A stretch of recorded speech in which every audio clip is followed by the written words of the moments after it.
self-taught seamstress, dressmaker and beader Taubelle of Sea Point gave up her wedding dress business to start an outlet specializing in hand-embroidered items. Today, her unusual challah covers have found their way onto tables around the globe. They are uniquely handcrafted, each one individually styled with sequins, flowers and beads.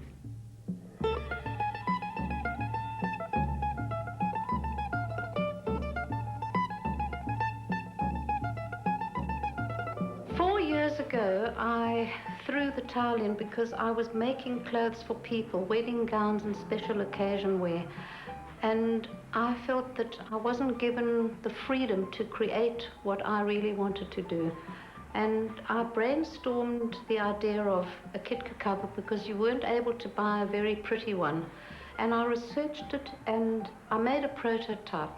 And from there, it was just all go. I couldn't stop making them because each one became more and more beautiful. And that feeling of freedom gives me such scope to create what I really want to create.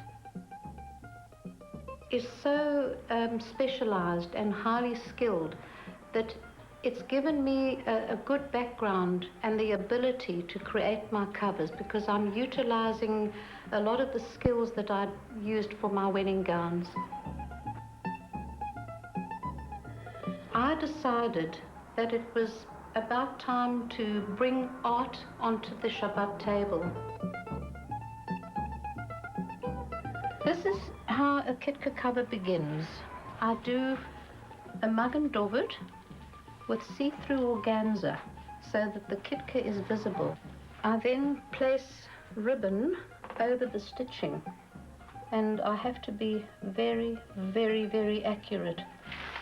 I'm now going to place my design over the Magen David, very exacting, very centralized.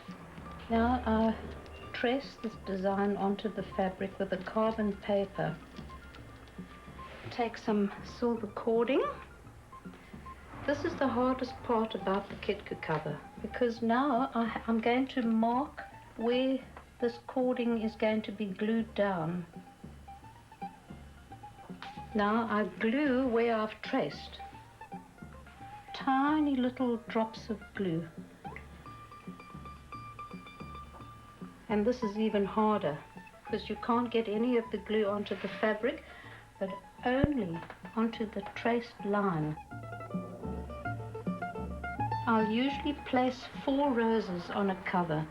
Once it's been pinned, I then hand it over to Ivy, and Ivy will stitch the rose as close as she can to my pinning. So much goes into my covers.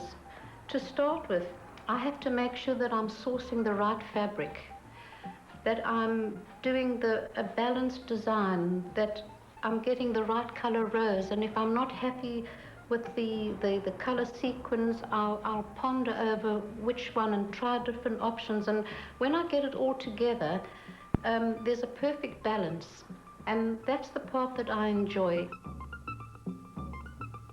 I start work at sometimes even 7 o'clock in the morning. I work the whole day and sometimes forget to have my lunch.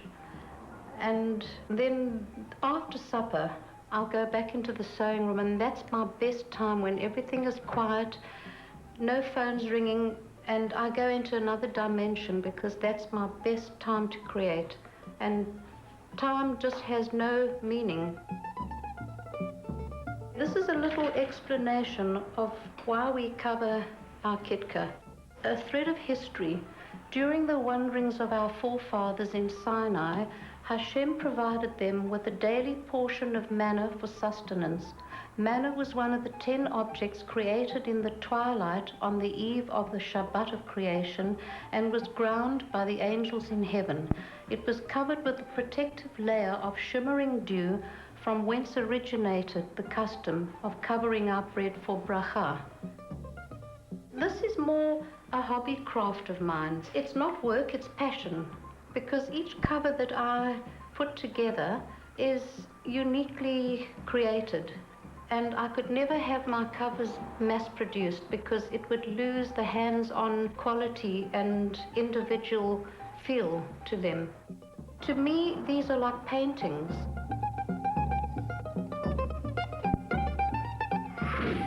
As always, from me, shalom, and have a safe and peaceful week. We leave you with an inspirational thought.